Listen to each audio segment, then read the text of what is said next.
Pessoal, vamos à palavra dessa noite. E o nosso tema nessa noite é inflados ou edificados. Que tipo de vida temos escolhido viver? Que escolhas temos feito?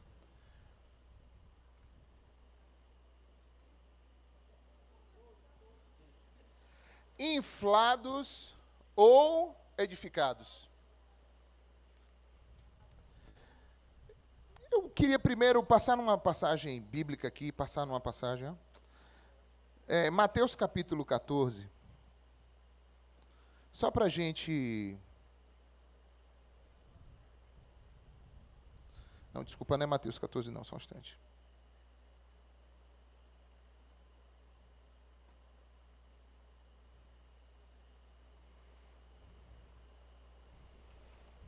Tem dessas. Eu estava falando para os alunos da escola, eu estava ali cantando, aí já estou com a mensagem toda pronta aqui, todo o rascunho está pronto, tá, pessoal? Está tudo certo. Mas eu estava ali cantando e de repente o Espírito Santo falou assim, ó, abra com tal passagem. Aí a gente obedece, né?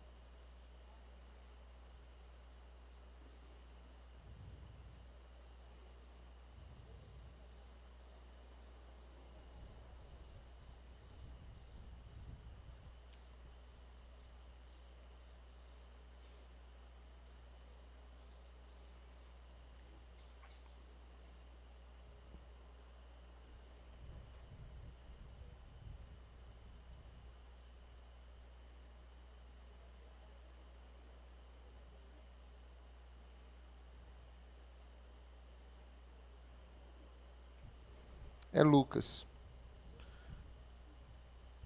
Lucas 5, a partir do versículo 1. Lucas 5, a partir do versículo 1.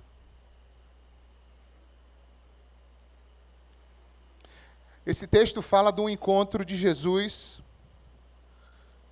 com Pedro. E nesse encontro, aconteceu algo muito interessante que eu quero usar para embasar nossa mensagem bíblica da noite. Vamos lá. Acharam? Lucas 5, a partir do verso 1. Certo dia, Jesus estava perto de onde? Do lago de Genezaré. E uma multidão comprimia de todos os lados para ouvir a palavra de Deus. E viu à beira do lago 2 barcos, deixados ali pelos pescadores, que estavam fazendo o quê, pessoal? Lavando as redes, né? Você que já veraneou ali em Cabuçu, você sabe como é que o pessoal fica ali lavando a rede de manhã cedo, quando você chega para tomar seu banhozinho de mar, o pessoal está lá, já limpando as redes, porque pescou durante a noite, não é isso? Vamos lá. Entrou num dos barcos, o que pertencia a Simão, diga-se de passagem, Simão é quem? Pedro, né? Que Jesus vai botar esse codinome, esse apelido nele depois, e pediu-lhe que afastasse um pouco para a praia. Então Jesus sentou-se no barco, e do barco ensinava o povo. E tendo acabado de falar, disse a Simão, Simão, vá para onde as águas são o quê? Mais fundas. E a todos, lancem as redes para a pesca. Simão respondeu, mestre, a gente já se esforçou a noite inteira para pescar e não pegamos nada. Mas, porque é tu quem está dizendo isso, então eu vou lá e vou lançar as redes. E quando fizeram, pegaram tal quantidade de peixes que as redes começaram a rasgar-se. E então fizeram sinais a outros companheiros do outro barco, para que viessem ajudá-los. E eles vieram e encheram ambos os barcos, a ponto de começarem a afundar. E quando Simão Pedro viu isso, prostrou-se aos pés de Jesus e disse, afasta-te de mim, porque eu sou um homem pecador. Pois ele e todos os seus companheiros estavam perplexos com a pesca que haviam feito. Como também Tiago e João, os filhos de Zebedeu, sócios de Simão. Então disse Jesus a Simão, não tenha medo, de agora em diante, você será pescador de homens. E eles então arrastaram seus barcos para a praia, deixaram tudo e o seguiram. Pai, fala conosco na tua palavra, no nome de Jesus. Amém. O que é que eu quero destacar? Esse texto é maravilhoso. Quantos já podem dizer assim, rapaz, realmente é maravilhoso, é ou não é? Muita coisa nesse texto, mas eu queria destacar algo para nós hoje. Quando Jesus encontrou-se com Simão, Simão já tinha tentado pescar a noite toda. Sim ou não? E ele tinha conseguido pegar alguma coisa? Aquela noite foi o quê? Péssima. Mas chegou num ponto que quando Jesus encontrou com ele, falou assim, vai lá de novo e lança as redes no mar mais fundo. Bom, para um pescador, para a gente aqui, talvez isso não signifique muita coisa. Mas para um pescador, essa sugestão de Jesus é totalmente descabida. Totalmente. Porque se você não pegou durante a noite, muito menos durante o dia. E nesse mar alto de rede ainda tem uma complicação ainda também de você conseguir pegar. Porém, o que foi que Pedro fez? Foi o que Simão fez? Ele simplesmente falou assim, segundo o que eu entendo, o que eu conheço, eu jamais faria isso. Mas já que é você que está falando, eu vou lá e vou obedecer aquilo que você está falando. E ele foi lá e lançou a rede. E a Bíblia diz que foi o quê? Uma grande pesca. Então hoje eu quero falar para vocês de quando é que a gente precisa sujeitar o nosso conhecimento e o nosso entendimento e as coisas que a gente sabe ao amor, à confiança em Deus. Cada um de nós aqui, com certeza, tem uma história de vida. Cada um de nós tem suas lutas. Tem gente que tem uma história de vida sofrida ou feliz dentro de relacionamentos, nos negócios. Tem gente que acumula conhecimentos em várias áreas diferentes aqui. E a Bíblia nos ensina que esses conhecimentos eles não são ruins, mas eles podem se tornar ruins quando eles nos impedem de caminhar em amor. Quando eles nos impedem de fazer as escolhas em amor que a gente precisa fazer. Porque deixa eu dizer para vocês, o conhecimento ele é bom para muitas coisas, mas o conhecimento ele não consegue ir aonde o amor vai.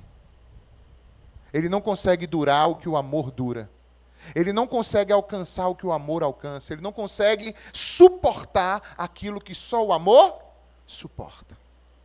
Às vezes o conhecimento, ele só vai deixar as cargas mais pesadas do que já são. A Bíblia diz que quem aumenta o conhecimento, aumenta a sua canseira. Porque quanto mais você sabe, mais você fica com o pé atrás de um monte de coisas, mais você fica desconfiado, mais você fica se achando superior às demais pessoas, mais você tem uma tendência a não descansar e confiar em Deus. Então são muitas coisas que nos ferem nesse sentido. Por isso que eu usei aquela imagem ali para a nossa mensagem de hoje. E aí, nós somos inflados ou edificados? Eu coloquei aquele castelinho inflável que tem, né? Vocês já viram? Inclusive, teve em Salvador agora, parece que o maior parque inflável da América Latina, estava em Salvador uns dias atrás. No Norte Shopping, não foi alguma coisa desse tipo. Mas o fato é que aquele parque é enorme, mas se alguém chegar com qualquer objeto perfurante cortante, por menor que seja, vai colocar aquele parquezão todo abaixo. É ou não é? Já do lado eu coloquei um castelo, de fato, edificado, bem edificado. Que não é tão fácil assim de você destruir, de você colocar ao chão. E o texto que eu coloquei ali foi 1 Coríntios 8, de 1 a 2, só para mostrar para vocês que realmente era outro texto que eu ia abrir. Então vamos lá. Abre aí 1 Coríntios 8, 1 e 2.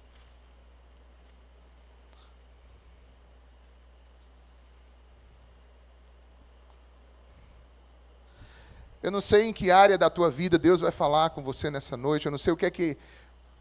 Não sei, talvez se você já viveu várias religiões, várias pegadas religiosas, várias investidas de conhecimento religioso. Você já conheceu várias doutrinas por aí. Mas o que eu quero te convidar hoje é para mergulhar nesse amor que envolveu Pedro naquele dia. Que tomou Pedro naquele dia para ele. E que quando Pedro foi tocado por aquilo, Jesus disse: pronto, Pedro, o que eu queria que você entendesse, que você estando comigo, as outras coisas se resolvem. Eu quero que você entenda, Pedro, que você pode abrir mão do que for para andar comigo. E a Bíblia diz que Pedro, naquele dia, puxou os barcos e colocou na praia. E seguiu a Jesus e se tornou um pescador de homens. Vamos ler 1 Coríntios 8, 1 e 2? 1 Coríntios 8, 1 e 2?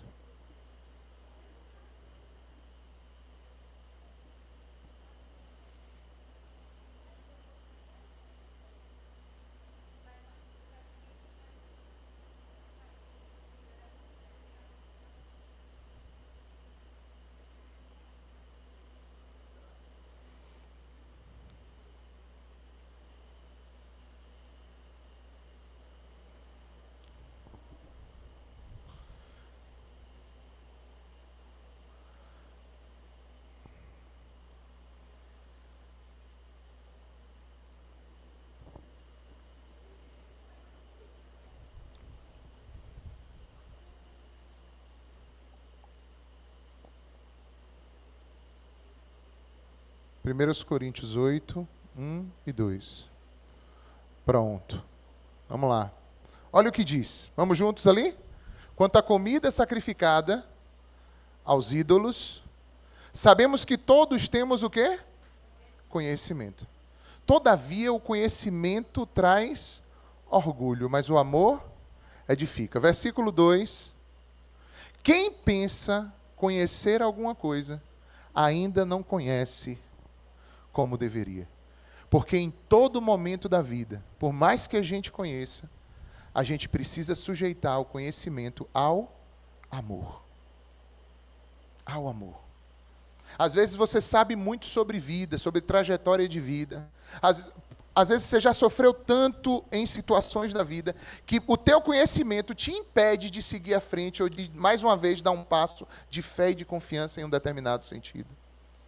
Talvez o teu coração está tão endurecido com tantas buscas que você já teve de ajuste da sua vida, e que você já se frustrou tantas e tantas vezes nessas buscas, que talvez esse acúmulo de conhecimento que você teve em cada uma dessas experimentações tenha te trazido uma casca grossa e dura que te impede hoje de dar um passo adiante com Cristo. E eu quero não só falar das questões espirituais, mas eu queria falar também de questões emocionais. Muitas pessoas enfrentaram infâncias difíceis na sua vida. Muitas pessoas enfrentaram uma história familiar muito desequilibrada e desajustada. E isso faz com que elas carreguem dentro delas um conhecimento, ou uma vivência, ou uma série de experiências que marcaram profundamente as suas trajetórias. E às vezes isso, em algum dado momento da vida, se torna um fator que te impede de viver aquilo que Deus tem preparado para você. Foi esse o confronto que viveu Pedro naquele dia. Ao encontrar-se com Jesus, ele teve que confrontar toda a história e conhecimento que ele tinha sobre o mar, sobre a profissão de pescaria, sobre qual era o melhor horário, sobre qual era o melhor instrumento, qual era o melhor lugar, qual era a melhor forma, e dizer assim: olha, eu não quero saber agora de nada, eu quero simplesmente confiar e obedecer. Então, na nossa relação com Deus, tem isso. Uma outra coisa que é importante, que eu gostaria de frisar também, é que hoje, no mundo em que vivemos, existe uma disputa a respeito da verdade. sobre o que é a verdade.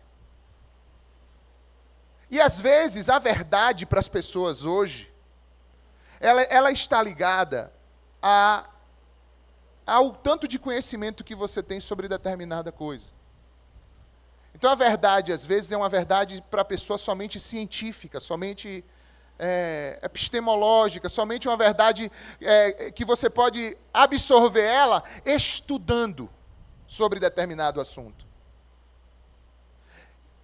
E como eu falei, apesar disso, desse conhecimento e até dessa verdade ser algo plausível e possível, e que Deus, de fato, também usa isso nas nossas vidas, essa não é a base de todas as coisas. Essa não é a base de todas as coisas. A base é o amor. Se você abrir agora aí, abra, por favor.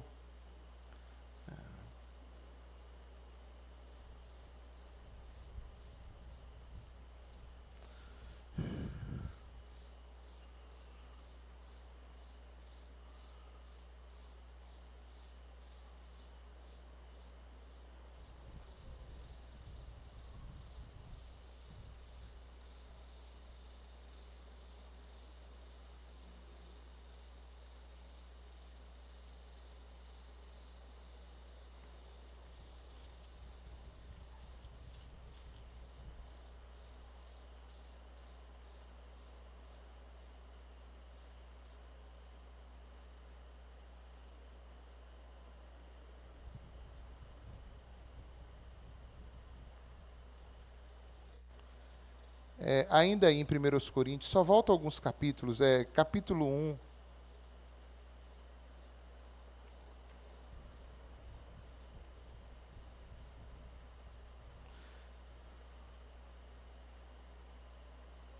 Versículo 18 em diante. 1 Coríntios 1, do 18 em diante. Olha o que diz. Pois a mensagem da cruz é loucura para os que perecem, mas para nós que somos salvos, o poder de Deus. Vamos adiante, tem alguns versículos à frente. Pois está escrito, eu destruirei a sabedoria dos sábios e rejeitarei a inteligência dos inteligentes. Onde está o sábio? Onde está o mestre da lei? Onde está o filósofo dessa era? Acaso Deus não tornou louca a sabedoria desse mundo? Visto que na sabedoria de Deus, o mundo não o conheceu por meio da sabedoria humana. Mas agradou a Deus a salvar aqueles que creem por meio da loucura da pregação. Os judeus pedem sinais milagrosos, os gregos procuram sabedoria. Nós, porém, pregamos Cristo crucificado, o qual, de fato, é escândalo para os judeus e loucura para os gentios. Mas para os que foram chamados, tanto judeus como gregos, Cristo é o poder de Deus e a sabedoria de Deus. Então veja só. Existe um ramo na vida, no cristianismo, que chama-se ramo apologético. Esse ramo apologético, ele se incumbe de defender verdades do Evangelho com base científica, filosófica, teológica, um monte de bases geográficas, geológicas. Ou seja, eles têm essa função.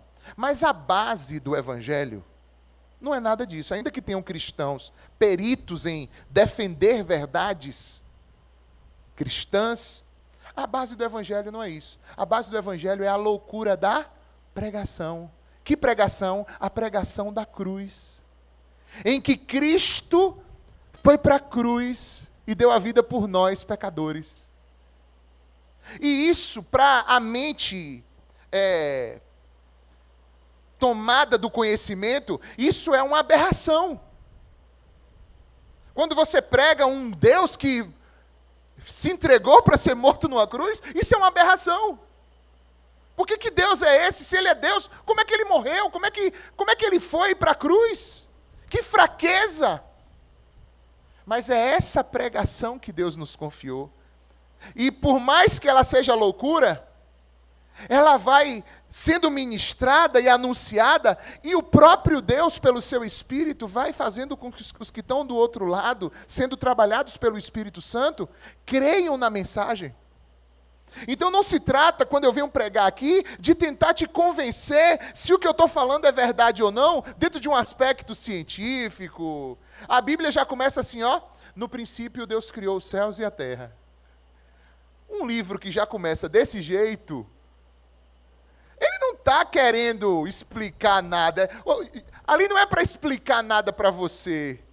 Ali é somente para te dar uma informação que, se você for iluminado e receber a revelação, você vai crer. Aquilo vai entrar em você e vai encaixar e vai dizer assim, era isso aí que eu estava precisando ouvir. Era essa mensagem. Eu preciso dessa mensagem. Eu creio nisso. Quantos que estão aqui nessa noite creem que Jesus morreu por você? Quantos que estão aqui nessa noite creem que Jesus ressuscitou ao terceiro dia? Quantos que estão aqui nessa noite creem que Jesus foi assunto aos céus na frente dos seus discípulos? Quantos estão aqui nessa noite e acreditam que Jesus, uma hora dessas, vai voltar? Amém ou não? Mas isso é loucura, velho. Isso aí não dá para você simplesmente racionalizar esse processo. É algo que você precisa ser dado a você, a revelação. Tem coisas para a gente, que elas parecem ser tão verdade, que a gente já colocou aquilo num ponto onde a gente não está disposto a tocar mais naquilo, porque a gente já assumiu aquilo como verdade para a gente. Até o dia que a gente encosta em Jesus. Pedro tinha pescado a noite toda e já estava fazendo o quê? Limpando as redes. E de repente Jesus chega. Talvez isso já tenha acontecido comigo, com tantos outros aqui. Da gente já ter pego nossas verdades e já ter colocado num ponto onde a gente diz, olha, isso aqui é o que eu sou, isso aqui é o que eu quero, isso aqui é, a minha vida é isso. E de repente, Jesus chegou lá e mudou todo o teu trajeto. Tem mais alguém além de mim aqui que foi assim aí na sua vida? Na minha vida também é assim. Jesus pega a gente e conduz numa nova jornada. Aleluia. Então, quando você fala de verdade, hoje você fala nesse sentido de conhecimento científico, exato. Mas quando você fala da verdade de Deus, você fala principalmente daquilo que é, por si só, a realidade, a fidelidade, o amor. A Bíblia é um livro que foi divinamente inspirado. E sendo divinamente inspirado, ela também só pode ser divinamente revelada e crida. Domingo após domingo, vez após vez, a gente se reúne. E não é só aqui no Aprisco, tantos e tantos outros lugares que estão agora mesmo com, mais ou menos com essa configuração, e alguém com uma Bíblia aberta pregando. Pregando e pregando e pregando, e dizendo, olha, Jesus morreu por você, você precisa entregar a tua vida a Jesus. E já tem milênios aí a gente caminhando com essa mensagem. E vidas têm se entregue, vidas têm sido transformadas, tocadas, vidas têm sido totalmente modificadas por causa da pregação do Evangelho. Dessa pregação que é um escândalo para muitos, uma loucura para outros tantos. Quando a gente vai para a própria Bíblia, a gente tem alguns exemplos. A gente tem, por exemplo, o exemplo de Adão e Eva. A Bíblia diz que no jardim que Deus criou, o jardim do Éden, tinha muitas outras árvores, mas tinha duas árvores que estavam no meio do jardim. Uma delas era a árvore da vida, e a outra árvore era a árvore do conhecimento do bem e do mal. E Deus havia dado aos homens o limite. De todas as árvores do jardim vocês podem comer livremente. Mas da árvore do conhecimento do bem e do mal, dessa vocês não devem comer, porque no dia que vocês comerem, certamente vocês morrerão. Mas sabe o que é? Aquilo ficou provocando, até que Eva foi lá e, seduzida pela serpente, lançou mão da árvore do conhecimento do bem e do mal e comeu. E depois ofereceu para Adão, porque mulheres têm esse poder, né, pessoal, de convencer o homem. É um negócio impressionante. Aí, ela foi lá e convenceu Adão e ele comeu. E quando eles comeram, imediatamente eles olharam um para o outro e viram que estavam nus. Ou seja, eles estavam nus antes, não estavam? Sim ou não? Estavam. Mas, a partir daquele momento em que houve um pecado, uma desobediência, mudou a base do conhecimento. Antes a base era o amor, a revelação divina, a dispensação de Deus. Agora já tinha uma nova base, que era o conhecimento do bem e do mal. Então aquilo que era santo, passou agora a se tornar o quê? Motivo de vergonha. Aquilo que para eles era comum, que era tranquilo, como marido e mulher, como esposo e esposa que eles eram, passou a se tornar agora para eles o quê? Uma coisa estranha. Então eles logo foram tentar fazer algo para se cobrir. O que é que mudou? Mudou o conhecimento, a maneira de conhecer, e não o conhecimento. Nus eles já estavam. Mas a maneira de se enxergar foi corrompida pelo pecado, pela desobediência. Então, todos nós, na nossa vida, vamos passar por esse mesmo processo em muitas outras vezes. Em muitas outras circunstâncias. Você vai querer viver as coisas para a glória de Deus ou só para você conhecer mais sobre aquilo? Você vai caminhar, as suas decisões, elas vão ser decisões que vão procurar, você vai fazer as contas matemáticas, ou da sua história, ou das suas experiências. Você vai fazer todas essas contas para tomar uma decisão? Ou será que você deveria perguntar, qual é a vontade de Deus? Isso glorifica a Deus ou não? Eu acho que a gente foi chamado por Deus para tomar decisões numa nova base.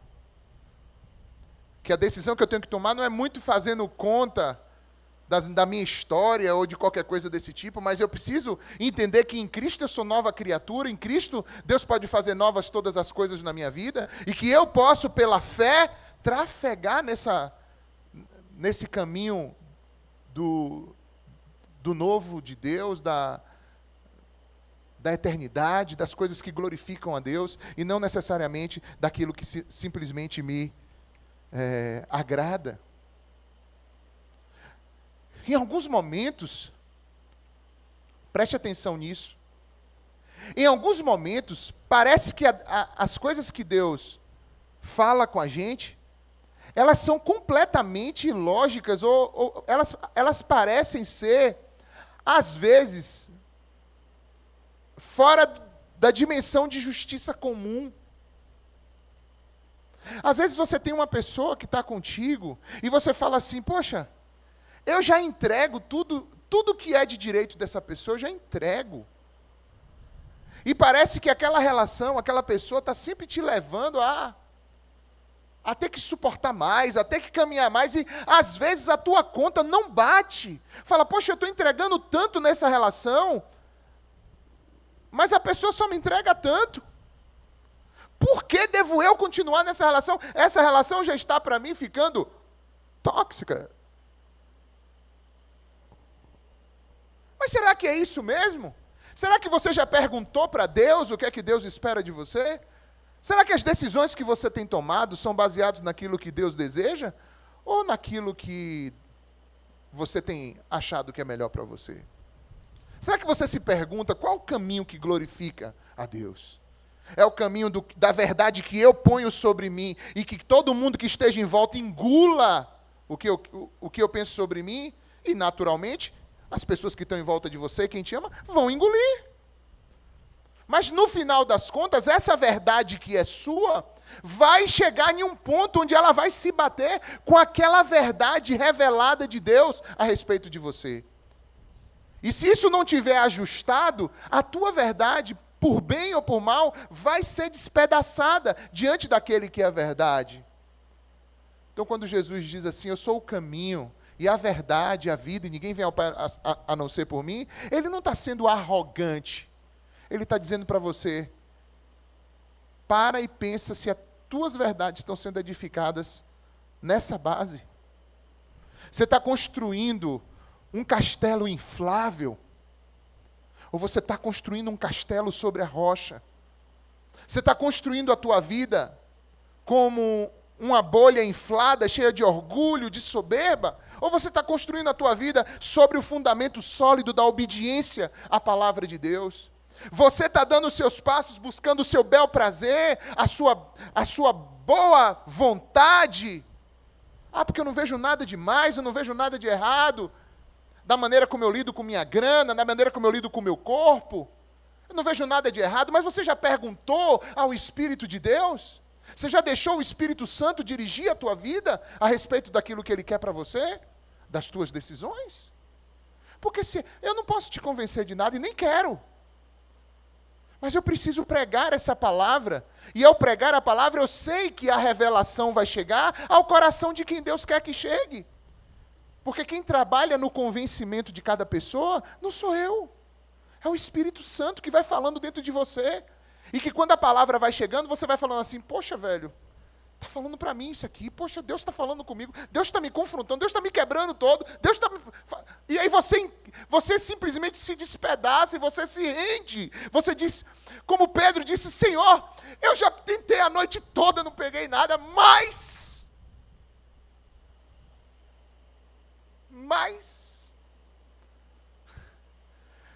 de acordo com a tua palavra, eu vou lá e vou jogar essa rede de novo, onde o Senhor mandou eu jogar. E você sabe qual é o fruto de você obedecer e confiar? Você sabe qual é o fruto de quando você pega todas as tuas verdades, coloca aqui e assume Cristo como verdade central da tua vida? O fruto é uma pesca maravilhosa. O fruto é uma consequência produtiva de vida. O fruto é tua vida ser acelerada em anos, em coisas que você vem dando murro em ponta de faca, quebrando cabeça, tentando se ajustar e não consegue. E na hora que você simplesmente se rende a Cristo, Ele diz assim, bora que a gente está com muito tempo atrasado, eu tenho que adiantar o lado na tua vida, bora! E aí você vai ver o Senhor virar essa chave na tua história. Eu imagino que uma das coisas que Jesus fez naquele dia foi falar assim, tu tem tua empresa aí, né, Pedro? Tu vai ter que fechar. A gente vai fazer um caixa bom para poder tu conseguir fechar essa empresa toda no superávit. Vamos te dar uma pesca que tu nunca teve na vida, para tu ter caixa para pagar teus funcionários tudo, para tu ter que resolver teus pepinos tudo, para poder você vir me seguir sem deixar nada pendente. Quantos creem nisso? Quantos creem que Jesus fez uma pesca maravilhosa? Ele está glorificando o nome dele, amém ou não? Mas também está fazendo algo ligado à vida de Pedro e às necessidades que Pedro tinha naquele momento, amém ou não? O Senhor não deixa de suprir as nossas necessidades. Outro texto que eu queria dar um exemplo é sobre Paulo. Gente, quando a gente fala de pessoas sábias no mundo, em toda a história da humanidade, pode saber que o apóstolo Paulo está está nos top lists. O cara era poliglota, o cara era versado em vários conhecimentos e filosofias, em vários idiomas. Mas o apóstolo Paulo, ele era um escolhido de Deus, e Deus queria ele para o projeto de Deus. Só que ele, de formação, ele era judeu. E como judeu, um judeu formado nas escolas judaicas, ele teve muita resistência quando Cristo veio. E quando os cristãos começaram a se proliferar. Ele foi um daqueles que perseguiu os cristãos no início da igreja. Mas sabe o que aconteceu? Quando Deus escolhe alguém, Deus dá um jeito de chegar naquela pessoa. Amém ou não? Um dia está ele indo para uma dessas perseguições, fazer alguma coisa com um monte de soldado, e no meio do caminho, uma luz resplandeceu diante dele, e ele caiu no chão e ele ficou cego. Cego. E não conseguia nada, ver nada, mas uma voz diz: olha, Saulo, Saulo, por que me persegues? Ele disse que ouviu aquela voz: quem é você? E a voz disse: eu sou Jesus a quem tu persegues. Aquilo foi um confronto tão grande, porque assim, Paulo estava tão cheio da verdade dele, ele não estava achando que estava fazendo nada errado matando cristãos. Assim como a gente, em muitas trajetórias da nossa vida, alguns conceitos errados que a gente tem já internalizaram tão fortemente dentro da gente, que a gente nem mais entende aquilo mais como um erro. A gente acha, inclusive, que está tudo certo, e que a gente está até glorificando a Deus com aquilo. Mas uma hora, a verdade de Deus se encontra com a nossa pseudo-verdade. Sim ou não? Ele ficou cego. E aquela voz diz assim: eu vou te mostrar agora como é que vai ser tua vida e o que é que tu vai ter que viver por mim. Ele passou 3 dias em jejum, até que Deus enviasse um homem até onde ele estava, para ele poder ser restaurado da visão. E a partir daquele dia ele se converteu a Cristo, se foi batizado e passou a servir a Jesus. E foi um dos grandes missionários que a Igreja do Senhor já teve. Um cara com todo esse arcabouço de conhecimento, que depois, em Cristo, Deus vai usar isso para quê? Pô, o cara escrevia como ninguém, o cara conhecia cultura como ninguém, o cara conhecia todas as tramas das filosofias da época, dos falsos ensinos, o cara conhecia tudo. Então Deus pega esse cara com esse conhecimento, mas agora enraigado em quem? Em Cristo, na cruz de Cristo e no amor, para fazer uma obra transformadora. Olha o que é que o próprio apóstolo Paulo diz em Filipenses, capítulo 3. Nós vamos ler do 4 ao 8. Filipenses 3, do 4 ao 8.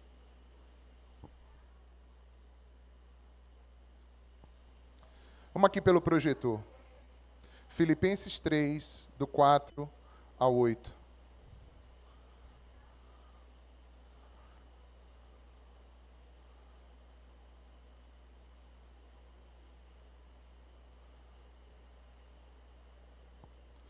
Deixa eu ver se melhora. Não gosto assim de começar antes com a frase pelo meio. Deixa eu ver aqui se o 3 melhora alguma coisa. Apesar de que na minha Bíblia aqui é uma frase de início. Não, é aí mesmo. Vamos lá.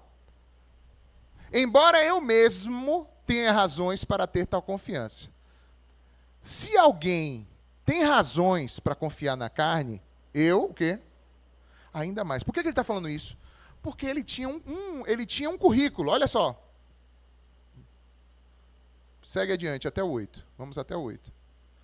Eu fui circuncidado no 8º dia de vida, ou seja, ele era o quê? Judeu mesmo, raiz. Pertencente ao povo de Israel, a tribo de Benjamim. Ele sabia exatamente de que tribo ele tinha vindo. Essa coisa das genealogias eram muito importantes para quem era do contexto judaico. Eu sou hebreu de hebreus. Para quem não sabe, hebreu também é um dos nomes dados às pessoas, os judeus e aqueles que eram de Israel, do povo de Israel. Quanto à lei, eu era considerado o quê? Fariseu. Sabe o que é o fariseu? É o cara que é perito na lei, ele dominava a lei, ele conhecia profundamente a lei. Vamos lá. Quanto ao zelo, eu fui considerado perseguidor da igreja. E quanto à justiça que há na lei, eu fui considerado irrepreensível. Contudo, fala aí, gente, todo mundo comigo? Contudo, fala aí. Contudo, todavia, o que para mim era lucro, passei a considerar como perda por causa de Cristo. 8. Mais do que isso, eu considero tudo como perda, comparado com a suprema grandeza do conhecimento de Cristo Jesus, o meu Senhor, por quem eu perdi todas as coisas, e eu as considero como Esterco. Ele ia falar cocô, mas como é Bíblia, tem que ser esterco. Para poder o quê? Ganhar Cristo. Ganhar Cristo. Você está entendendo o que está acontecendo aqui? Você tem alguém que está num ponto de trajetória, de vida, de entendimento, de conhecimento e de tudo, e que de repente, ao conhecer Jesus, porque a verdade do Senhor se revelou a ele, colocou tudo de lado para ter uma vida somente para quem? Para Cristo. O conhecimento dele sumiu, foi? Ele ficou burro da noite ali pro dia. Ficou agora... Porque tem muita gente que pensa isso, que crente é tudo burro, tudo ignorante. Você está muito enganado. É um povo inteligente que é demais. Porque, além de inteligente que já era, agora tem a base certa de quê? Do conhecimento, que é o quê? O amor, é Cristo. Amém ou não? É todo o entendimento, todo o arcabouço, instrumentalidade a serviço do amor, a serviço de Cristo, a serviço do reino de Deus. Veja então o que aconteceu com o apóstolo Paulo. Veja se Deus não fala ao teu coração nessa noite. Veja se você hoje já pode dizer isso sobre a tua própria vida. Teve uma certa feita que aconteceu também algo interessante, porque a gente pode falar de muita gente na Bíblia, mas sempre a nossa mensagem precisa estar centrada em quem? Em Jesus. E teve uma situação que está em João capítulo 13, é o último texto que a gente lê hoje.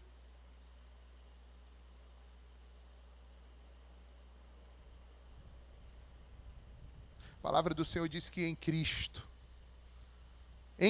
estão escondidos todos os tesouros do conhecimento e da ciência. Que nada do que foi feito sem Ele. Que todas as coisas que foram feitas por meio dEle. A Jesus seja toda a glória. Aleluia. João capítulo 13, do versículo 3 em diante. Vamos ali pelo projetor novamente. João 13, do 3, a gente vai até o 17.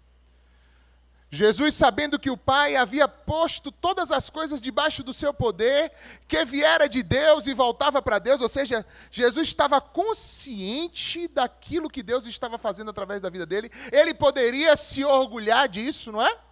Ele poderia ser soberbo, não é? Ele poderia dizer assim, olha, eu sou a verdade. Vamos seguir o texto?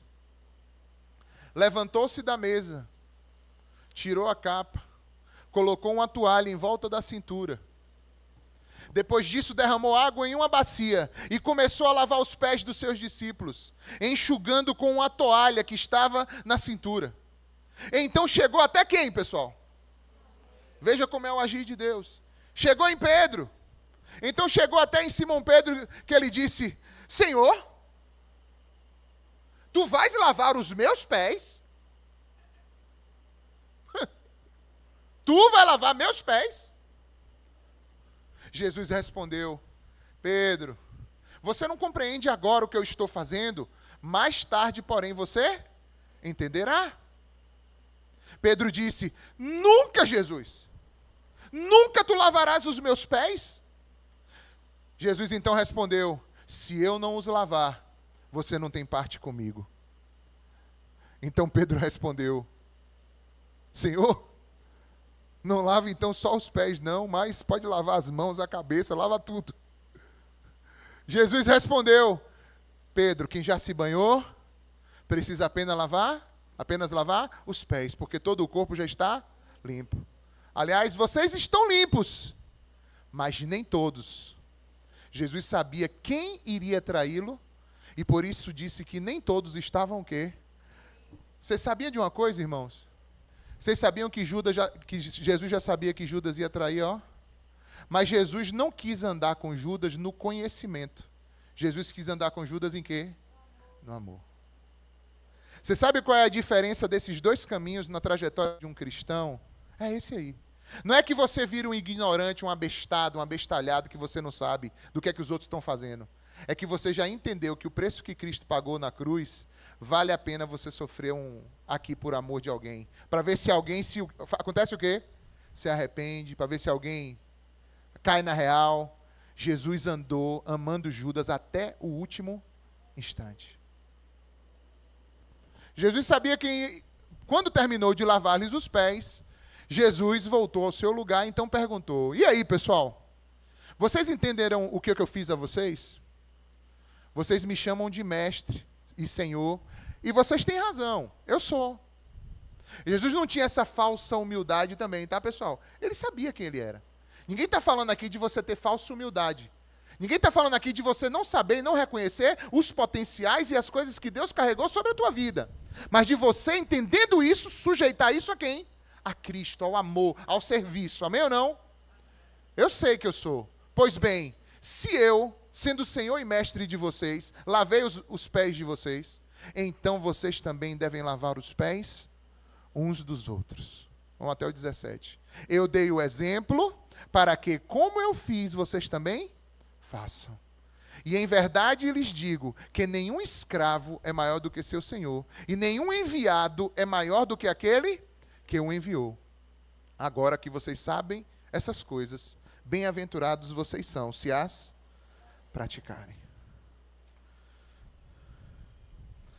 Hoje eu quero fazer 2 apelos aqui.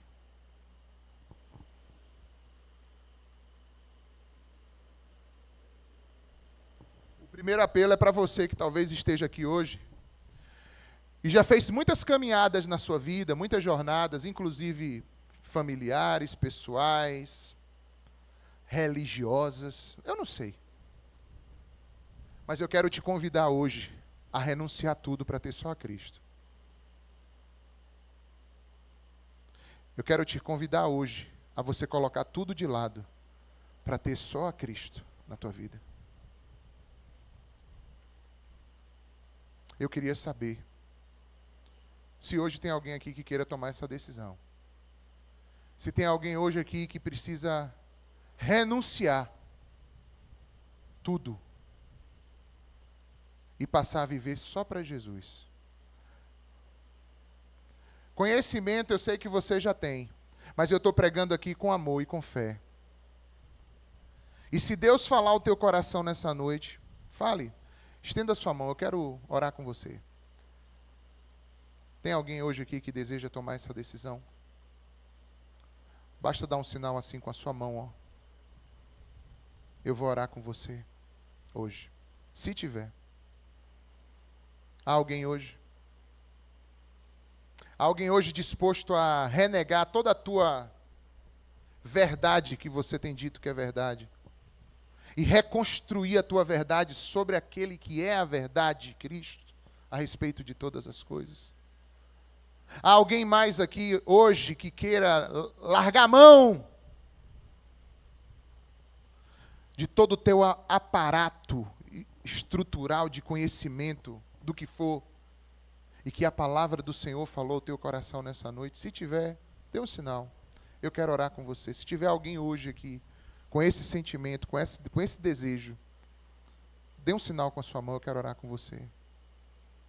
Vou insistir só mais um pouco. Alguém? Anderson, você quer? Você quer mesmo? Então vem aqui. Veio hoje.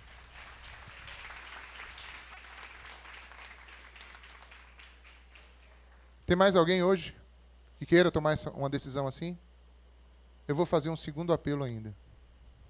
Tem mais alguém hoje que Deus falou com você? Talvez você é uma pessoa tão cheia de conhecimentos. E isso tem sido um empecilho para você conseguir se firmar, de você conseguir se entregar. Eu estou falando para você de um amor sobrenatural. Algo que vai te suprir por toda a tua vida. Tem mais alguém hoje que deseja tomar essa decisão? Se tiver, dê um sinal com sua mão, a gente vai orar por você. Você também quer, Liliane? Venha, minha querida. Glória a Deus. Glória a Deus. Glória a Deus. Gente, eu conheço Leiliane desde criança. E hoje eles vieram visitar a nossa igreja aqui. Que bom. Tem mais alguém hoje que deseja tomar essa decisão? Eu sei que você hoje, talvez você já tenha um apreço muito grande por Jesus. Só que eu não estou falando de você ter Jesus como uma das coisas que você acredita, não. Eu estou falando de tudo que a gente falou aqui, ó. De considerar tudo como perda para ganhar somente a Cristo. Cristo, ele precisa ter tudo. Cristo, ele não é um acessório para a nossa vida, para a nossa espiritualidade. Cristo não é mais um mestre entre tantos mestres. Cristo é o nosso Senhor e o nosso Salvador. Foi Ele que deu a vida dele na cruz do Calvário por amor de nós, para nós termos o sangue dele e o perdão dos nossos pecados. Tem alguém mais nessa noite que deseja entregar sua vida a Cristo? Sair do orgulho, da arrogância, do conhecimento, de tantas coisas que você já acumulou até aqui. Eu te pergunto, por que você não abre mão disso e entrega a tua vida a Cristo? Por quê? O que está te impedindo? Será que Ele ainda não se revelou a você? Ou será que Ele revelou-se a tua vida e você tem se endurecido? Ou você não tem dado a Ele o lugar que Ele precisa ter? Há mais alguém hoje que deseja entregar a vida a Cristo somente? Renunciar a todos os altares, toda a idolatria, todas as experiências de religiões passadas e render-se somente a Cristo. Há mais alguém hoje que deseja fazer isso aqui? Há mais alguém hoje que deseja fazer isso? Estenda a sua mão. Eu sei que é uma batalha espiritual também, então peço à igreja que ore. São muitos grilhões, pessoal, que prendem. Muitos. Mas se a palavra foi pregada, eu não estou querendo forçar a barra de ninguém. Eu estou apenas dando tempo para o Espírito convencer. Amém ou não?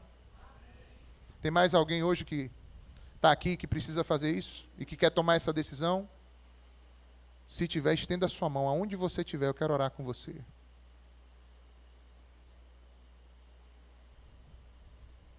Vou fechar o apelo. Ok. Segundo apelo. Esse aqui agora é para você que já é crente. Você que já é convertido, você que já desceu as águas. Mas você sabe que a tua maneira de compreender as coisas, de entender as coisas, de querer as coisas, está atrapalhando a sua jornada. Você tem endurecido para a vontade de Deus, para os propósitos de Deus para você. Você tem tentado racionalizar o chamado de Deus, as coisas que Deus tem para a sua vida. Você tem colocado de lado a vontade expressa de Deus por causa de todas as tuas. E você quer hoje se arrepender disso. Eu quero pedir a você também para vir aqui na frente. Se você está nessa situação. Você sabe. Deus está falando ao teu coração. Se a tua inteligência, a tua sabedoria, as coisas que Deus colocou, os teus dons, as coisas que Deus colocou sobre a tua vida, estão te atrapalhando, sai do teu lugar e vem aqui na frente que eu quero orar com você. Deus abençoe. Quem mais? Vamos ficar todos de pé. Vamos orar. Sai do teu lugar. Vem aqui.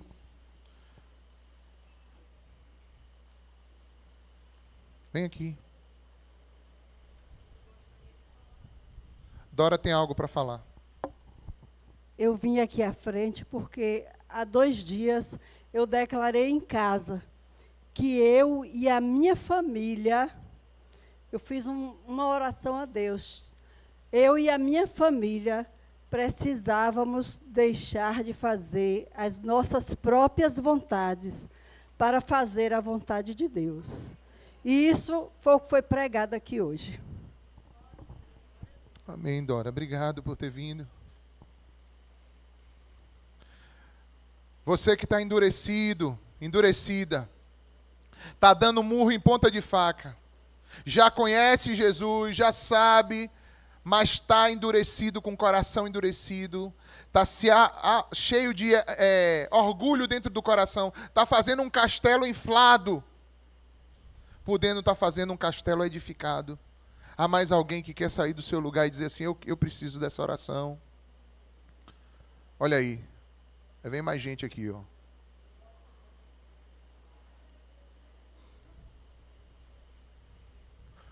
Eu preciso.